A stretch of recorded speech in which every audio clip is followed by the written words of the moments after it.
തിരുവനന്തപുരം ജില്ലയിലെ മരുതംകുഴി എന്ന സ്ഥലത്ത് സ്ഥിതി ചെയ്യുന്ന പ്രസിദ്ധവും പുണ്യപുരാതനവുമായ ക്ഷേത്രമാണ് ശ്രീ ഉദിയന്നൂർ ദേവി ക്ഷേത്രം.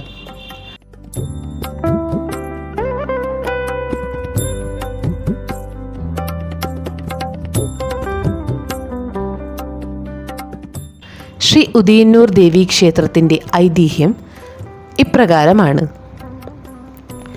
ഉദിയന്നൂർ തറവാട്ടിൽ നീലകണ്ഠൻ എന്നൊരു ഭക്തനുണ്ടായിരുന്നു. പിന്നീട് അദ്ദേഹം തൻ്റെ വീട് മരുതംകുഴിയിലേക്ക് മാറ്റി. പള്ളിച്ചന്ദ്ര കുടുംബത്തിലെ കേശവപുരത്താശാൻ്റെ കീഴിൽ വിദ്യാഭ്യാസം അദ്ദേഹം പൂർത്തിയാക്കി. ആ സമയത്താണ് അദ്ദേഹത്തിൻ്റെ കുലദേവതയായ ശ്രീ ഭദ്രകാളി അദ്ദേഹത്തിൻ്റെ സ്വപ്നത്തിലെത്തിയത്. മഴക്കാലത്ത് വെള്ളപ്പൊക്കത്തിൽ കിള്ളിയാറിൽ നിന്നും ഒരു വിഗ്രഹം ലഭിക്കുമെന്നും ആ വിഗ്രഹത്തെ ആരാധിക്കണമെന്നും ദേവി പറഞ്ഞു. ആ മഴക്കാലത്തും ഇതുതന്നെ സംഭവിച്ചു.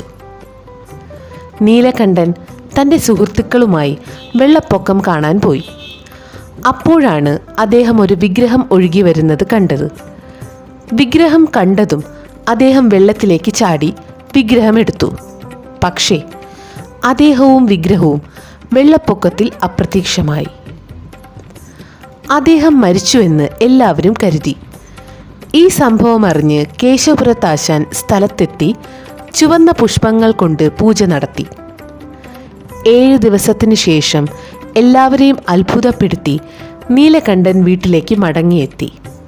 അദ്ദേഹം വിഗ്രഹം ഒരു പ്ലാവിൻ തടി കൊണ്ട് നിർമ്മിച്ച ഒരു പെട്ടിയിൽ പട്ടുതുണി കൊണ്ട് പൊതിഞ്ഞു. അദ്ദേഹം പൂക്കൾ കൊണ്ട് അർച്ചന നടത്തി. തേങ്ങയും നേന്ത്രപ്പഴവും നെല്ലും ദേവിക്ക് നിവേദ്യമായി നൽകി. നീലകണ്ഠൻ്റെ അമ്മ അട ഉണ്ടാക്കി ദേവിക്ക് സമർപ്പിച്ചു. പിന്നീട് ഈ അട ഉദിയന്നൂർ അടയായി പ്രസിദ്ധമായി. അമ്മയുടെയും ഗുരുവിൻ്റെയും ഉപദേശത്തോടെ നീലകണ്ഠൻ പൂജകൾ നടത്തി. അധികം താമസിക്കാതെ അദ്ദേഹത്തിൻ്റെ വീടിനടുത്തുള്ള ഒരു കല്ലറയിൽ വിഗ്രഹം സ്ഥാപിച്ചു. ശേഷം ദേവിയിലുള്ള വിശ്വാസത്താൽ നീലകണ്ഠൻ പ്രശസ്തനായ ഒരു സന്യാസിയായി മാറി. അദ്ദേഹത്തിന് ദേവിയിൽ നിന്നും ശക്തികൾ ലഭിച്ചു.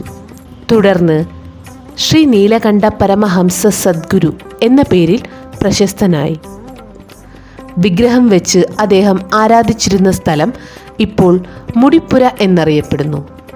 പിന്നീട് ശ്രീ നീലകണ്ഠ പരമഹംസർ പ്രശസ്തനായ യോഗീശ്വരനായും മാറി. തൻ്റെ ജീവിതാഭിലാഷം നിറവേറ്റിയ ശേഷം അദ്ദേഹം തൻ്റെ ജീവിതം ദേവിക്ക് സമർപ്പിച്ചു.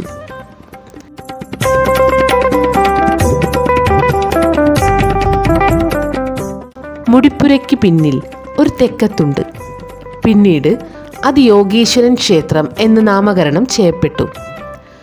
യോഗീശ്വരൻ്റെ മരണശേഷം അദ്ദേഹത്തിൻ്റെ കുടുംബാംഗങ്ങളാണ് പൂജകൾ കൈകാര്യം ചെയ്തിരുന്നത്. ശ്രീ ഉദിയന്നൂർ ദേവി സ്തോത്രം എന്ന പുസ്തകത്തിൽ നീലകണ്ഠൻ്റെ ഭാര്യയാണ് പാർവതി എന്നും അവർക്ക് 7 കുട്ടികളുണ്ടെന്നും പറയുന്നു. 82-ാം വയസ്സിൽ അദ്ദേഹം തൻ്റെ ശരീരം ഉപേക്ഷിച്ചു. ആത്മാവ് ദൈവത്തോട് ലയിച്ചു. കൊല്ലവർഷം 1121 നീലകണ്ഠൻ്റെ കുടുംബത്തിൽപ്പെട്ട ശ്രീ പരമേശ്വരൻ പിള്ള പ്രസിദ്ധീകരിച്ച ബാലദണ്ഡയുധപാണി എഴുതിയ ഒരു ഗ്രന്ഥത്തിൽ ഇത് വിവരിക്കുന്നു.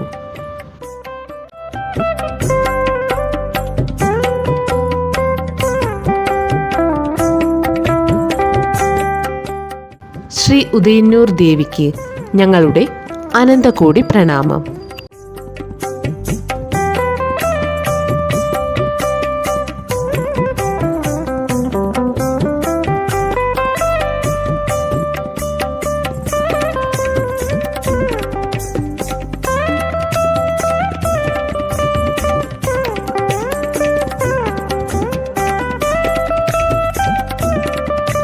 ഈ വീഡിയോ നിങ്ങൾക്ക്